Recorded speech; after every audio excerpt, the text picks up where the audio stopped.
Diduga disebabkan arus pendek listrik, 2 rumah warga di Lubang Buaya, Jakarta Timur malam tadi ludes terbakar.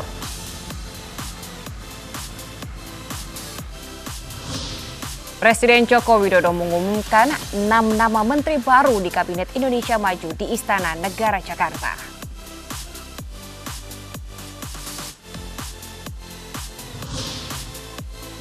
Antrian panjang truk dari Inggris hingga ratusan kilometer di perbatasan menyusul kemunculan virus corona jenis baru di Inggris.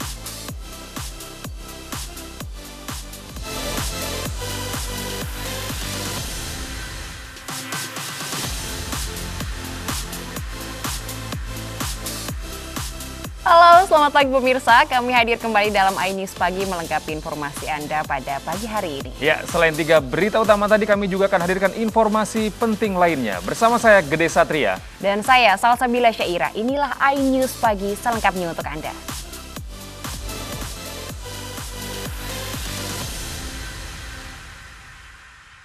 Pemirsa, kebakaran malam tadi menghanguskan 2 rumah warga di permukiman padat penduduk di Lubang Buaya, Jakarta Timur. Kebakaran diduga akibat arus pendek listrik. Kebakaran rumah warga ini terjadi di Jalan Manunggal 7, Lubang Buaya, Kecamatan Cipayung, Jakarta Timur. 2 rumah warga ludes terbakar diduga akibat arus pendek listrik dari salah satu rumah warga. Petugas pemadam kebakaran yang tiba di lokasi langsung memadamkan api dengan mengerahkan 6 unit mobil pemadam. Api pun berhasil padam selama 1 jam dan beruntung tidak ada korban jiwa dalam peristiwa kebakaran ini. Ini 2 rumah petak ya, petak. Sementara listrik. Sejauh ini kesulitannya apa, Pak, dalam proses pemadaman ini, Pak? Ya, kita sumber air agak jauh ya, jauh. Cuman kita meluncurkan 6 unit, jadi para cukup.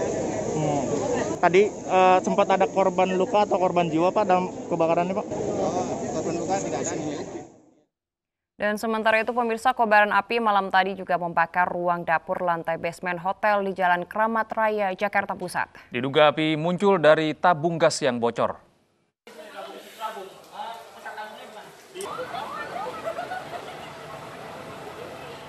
Kobaran api membakar lantai bawah sebuah hotel yang terletak di Jalan Kramat Raya, Jakarta Pusat pada Selasa malam. Api pertama kali muncul dari ruang dapur yang terletak di lantai basement hotel. Petugas pemadam kebakaran dari Jakarta Pusat yang tiba di lokasi langsung memadamkan api dengan mengerahkan 8 unit mobil pemadam. Kebakaran ini membuat pengunjung hotel panik dan berhamburan keluar hotel. Ini yang kebakaran apa ini?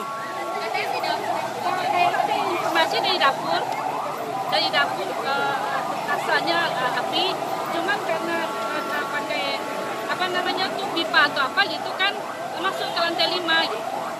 Tapi saya dengar dari lantai 2 juga asapnya juga banyak gitu kan. Kita cuma tuh penuh asapnya di lorong-lorong itu udah berasap semua gitu. Api akhirnya berhasil padam selama 30 menit kemudian dan tidak ada korban jiwa maupun luka. Namun kerugian ditaksir mencapai ratusan juta rupiah. Dari Jakarta, Rani Sanjaya, iNews melaporkan. Pengosongan paksa rumah dinas Polri di kawasan Menteng, Jakarta Pusat diwarnai aksi protes sejumlah penghuni. Mereka menolak mengosongkan rumah dinas lantaran Polri tidak menyediakan tempat relokasi.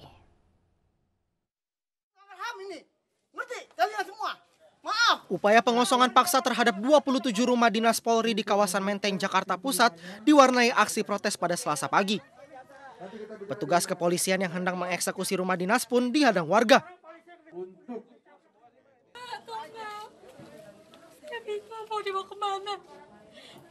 Tidak sedikit penghuni rumah dinas yang menangis histeris saat melihat rumah yang mereka huni harus dieksekusi paksa oleh petugas kepolisian.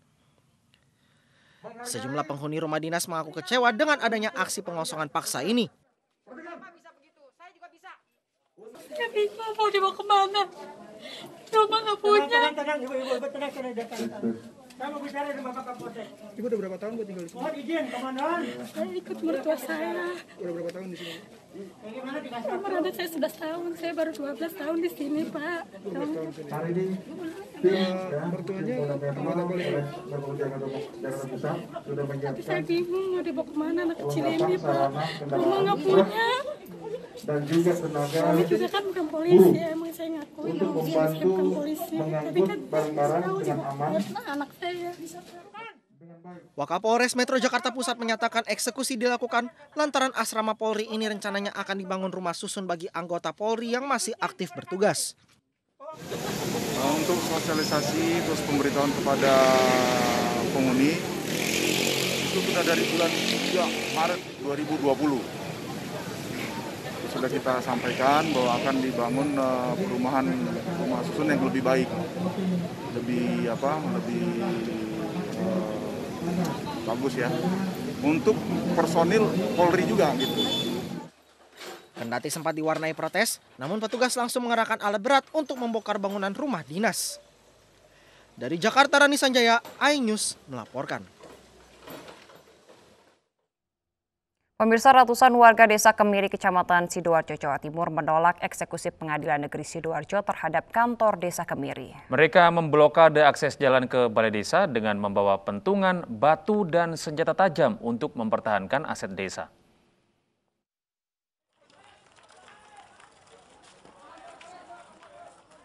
Beginilah aksi warga desa Kemiri, Sidoarjo, Jawa Timur dalam mempertahankan aset desa yang akan dieksekusi oleh Pengadilan Negeri Sidoarjo Selasa siang. Pihak desa sudah 6 kali mengajukan gugatan namun selalu kalah, bahkan hingga ke Mahkamah Agung. Warga blokade akses jalan masuk menggunakan sirtu dan gerobak sampah.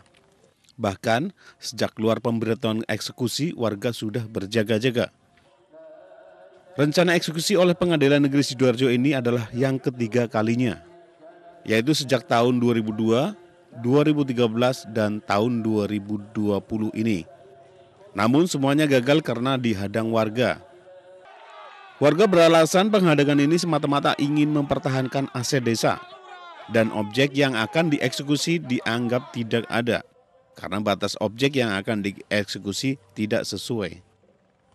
Kondisi di wilayah Desa Kemiri yang pada siang hari ini diblokade oleh warga ini karena berkaitan dengan PN Sidoarjo yang mau melaksanakan eksekusi di wilayah Desa Kemiri. Ya, di mana di dalam eksekusi tersebut objek-objeknya tidak ada di wilayah kami. Bukan kami berarti menentang ya sebuah kekuatan hukum yang sudah tetap dari ingkrah tersebut, enggak. Tapi secara real dan nyata, ya warga dan kami pun juga menyampaikan bahwasanya objek yang tertera di dalam amar putusan tersebut tidak ada di wilayah Desa Kemiri. Sementara Endah Kusrini selaku pemenang dalam gugatan lahan seluas hampir 1 hektar yang di dalamnya ada kantor Desa Kemiri, sudah beriktikat akan menghibahkan tanah yang ada bangunan kantor desa dan jalan 3 meter untuk kepentingan pemerintah desa. Dari Sidoarjo, Jawa Timur, Yoyo Agusta, iNews melaporkan. 30 orang diamankan polisi karena mengancam dan mengintimidasi karyawan kantor BPR di Serengan, Kota Solo.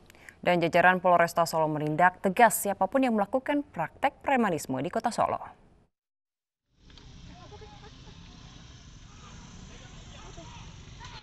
Melakukan ancaman dan mengintimidasi karyawan kantor BPR di Tipes Serengan, Kota Solo, 30 orang pelaku akhirnya diringkus jajaran Polresta Solo. Ke-30 orang ini datangi kantor BPR dan melakukan ancaman serta mengintimidasi dengan sajam dan alat pemukul. Karyawan dan petugas pengamanan yang mendapat ancaman fisik maupun psikis dari 30 pelaku ini melaporkan kejadian ini ke polisi. Polisi kemudian langsung menangkap para pelaku dengan sejumlah barang bukti berupa alat pemukul, senjata tajam, serta kendaraan bermotor. Kami mendapatkan informasi dari kantor BPR, salah satu kantor BPR di wilayah Serengan ini, didatangi oleh sekelompok orang, sekira 40 orang gitu, yang melakukan intimidasi, ancaman, baik kepada petugas DPR maupun kepada petugas keamanan, mulai dari ancaman fisik maupun psikis. Kini polisi tengah mendalami kasus ini dan tidak membenarkan aksi-aksi premanisme, pengarahan massa, dan intimidasi. Apalagi sampai membawa massa dilengkapi senjata tajam akan ditindak tegas. Dari Solo, Septiantoro, iNews melaporkan. Sementara itu pemirsa, setelah buron selama 6 bulan, pelaku perampokan dan penyekapan mahasiswi akhirnya ditangkap oleh polisi. Pelaku yang melawan petugas saat penangkapan terpaksa ditembak di bagian kaki.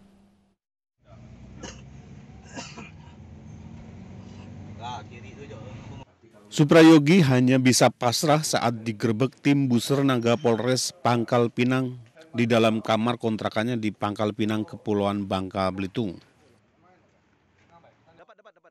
Pria 30 tahun ini ditangkap karena merampok dan menyekap seorang mahasiswi di rumah korban sebelum menggasak barang berharga di dalamnya.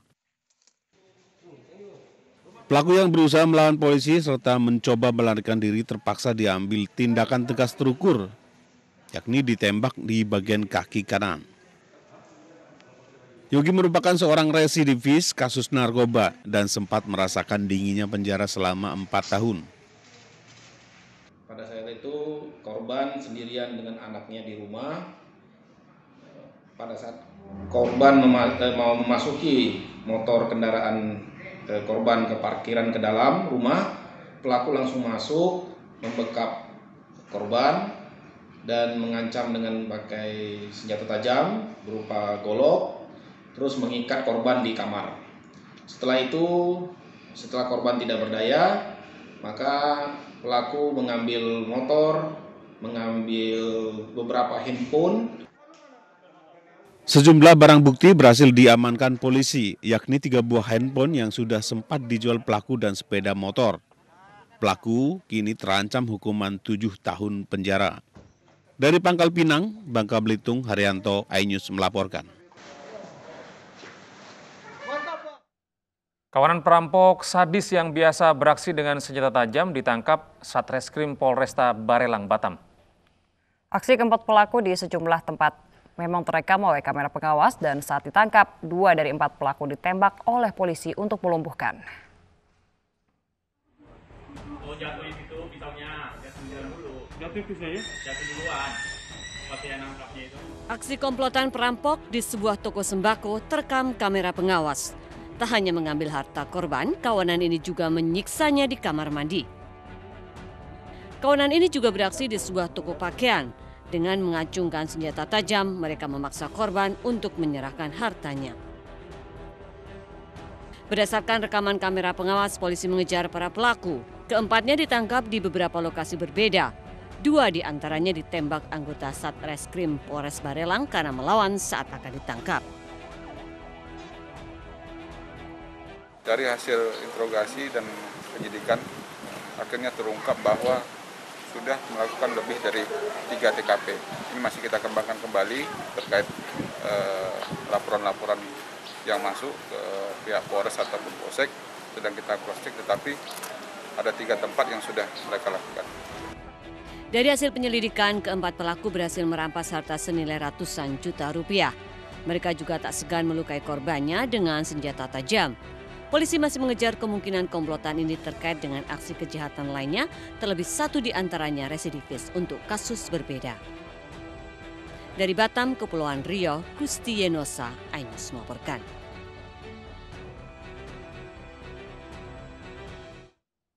Pemirsa, polisi menangkap pembunuh istri polisi yang sempat kabur ke dalam masjid. Saat ditangkap, pelaku diduga dalam pengaruh minuman keras.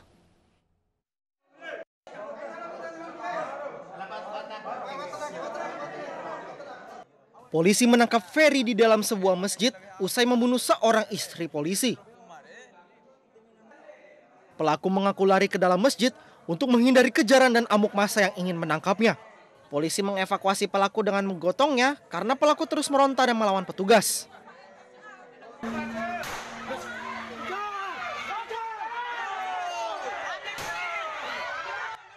Saat dievakuasi, massa yang marah terus mengejar pelaku. Polisi bahkan kewalahan hingga melepaskan sejumlah tembakan peringatan untuk menghalau massa. Intan Komalasari, istri anggota polisi Polres Dompu tewas akibat menjadi korban perkelahian antara pelaku dengan kakak korban. Pelaku tidak terima dinasehati korban. Pelaku yang dipengaruhi minuman keras menusuk korban dengan senjata tajam hingga tewas. Dari Kabupaten Dompu, Nusa Tenggara Barat, Adar Pangeran, iNews melaporkan. Seorang pelajar di Bekasi menjadi korban aksi brutal geng motor yang membegal korban di Bekasi, Jawa Barat. Dan korban tewas tergeletak di jalan akibat mendapat luka di bagian perut dan leher.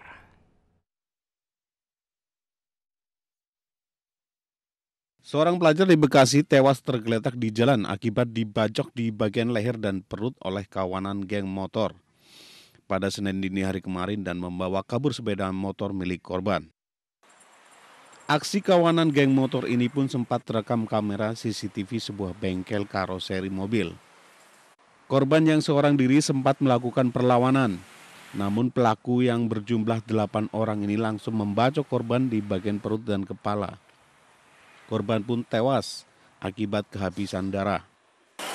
Sekitar ada 8 orang. Oh, pelaku itu? Pelaku itu. 8 orang. Yang itunya ngelawan. Si korban? Korban ngelawan. Korban sendiri, Pak? Sendiri. Oh, dari arah mana sih, Pak? Arahnya dari arah sana ke arah ke sana. Iya. Nah, dilihat dari rekaman itu korban itu dibacok apa itu, Pak? Dibacok. Oh, dibacok. Berarti cuma sekedar bukan bekal aja sih, Pak ya? Kalau dilihat. Tapi kalau saya lihat itu kayaknya geng motor. Oh, geng motor ya? Kelihatannya sih. Karena rame-rame itu. Rame-rame itu. Suasana duka pun masih menyelimuti tempat kediaman orang tua Andika Putra Prananda. Jumlah guru dan teman-teman korban mendatangi kediaman rumah orang tua korban untuk mengucapkan bela sungkawa. Andika Putra Prananda, pelajar kelas 10 SMK Catur Globar Bekasi, merupakan anak pertama dari 2 bersaudara dari pasangan Sandy Bastianto dan Putri Safitri. Putri Safitri, ibu korban, baru mengetahui bahwa anaknya menjadi korban begal usai pihak kepolisian dari Polsek Bekasi Utara mendatangi rumahnya. Itu pamitnya bis maghrib itu pengen main ke Tambun di temen sekolahnya di Tiga Tamara. Pulangnya itu malam, saya sudah kabarin ke pulang gitu kan. Cuman pas cetan itu terakhir. Udah chatan terakhir ternyata ya udah kejadian di malam itu. Sementara ini kami dari Reskrim Polsek maupun Polres sedang mengupayakan untuk melakukan penyelidikan, dan dari hasil CCTV juga kita mendapatkan banyak sekali pelaku yang mengacung-acungkan untuk tajam ya kepada korban. Sementara itu, Kasubag Humas Polres Metro Bekasi Kota Kompol Erna Ruswing Andari mengatakan, hingga kini pihak kepolisian Polsek Bekasi Utara dan Polres Metro Bekasi Kota masih mendalami kasus ini dengan memintai keterangan sejumlah saksi dan mengumpulkan sejumlah bukti. Dari Bekasi, Jawa Barat, Rahmat Hidayat, iNews melaporkan. Pemirsa, 6 kru kapal layar motor Armada Bahari Mulia terombang-ambing selama puluhan jam. Mereka berhasil diselamatkan kapal kargo tujuan Sampit, Kabupaten Kota Waringin Timur, Kalimantan Tengah yang sedang melintas.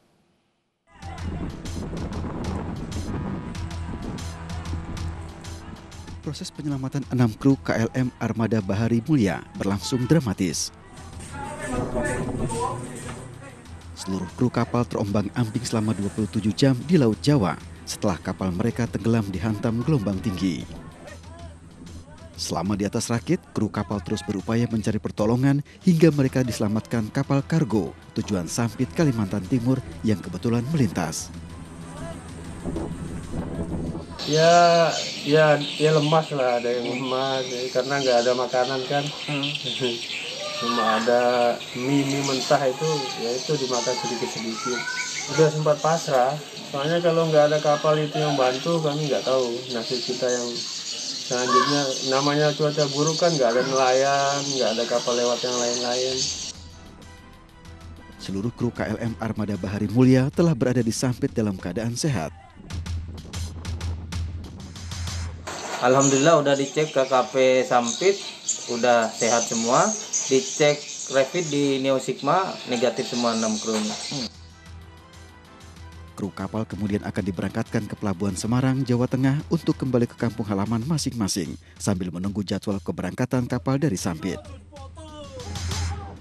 Dari Kota Waringin Timur, Kalimantan Tengah, Nurmansyah, iNews melaporkan. Presiden Joko Widodo mengumumkan 6 nama menteri baru di Kabinet Indonesia Maju dan Ainus Pagih akan segera kembali. Dengan informasi selengkapnya saja.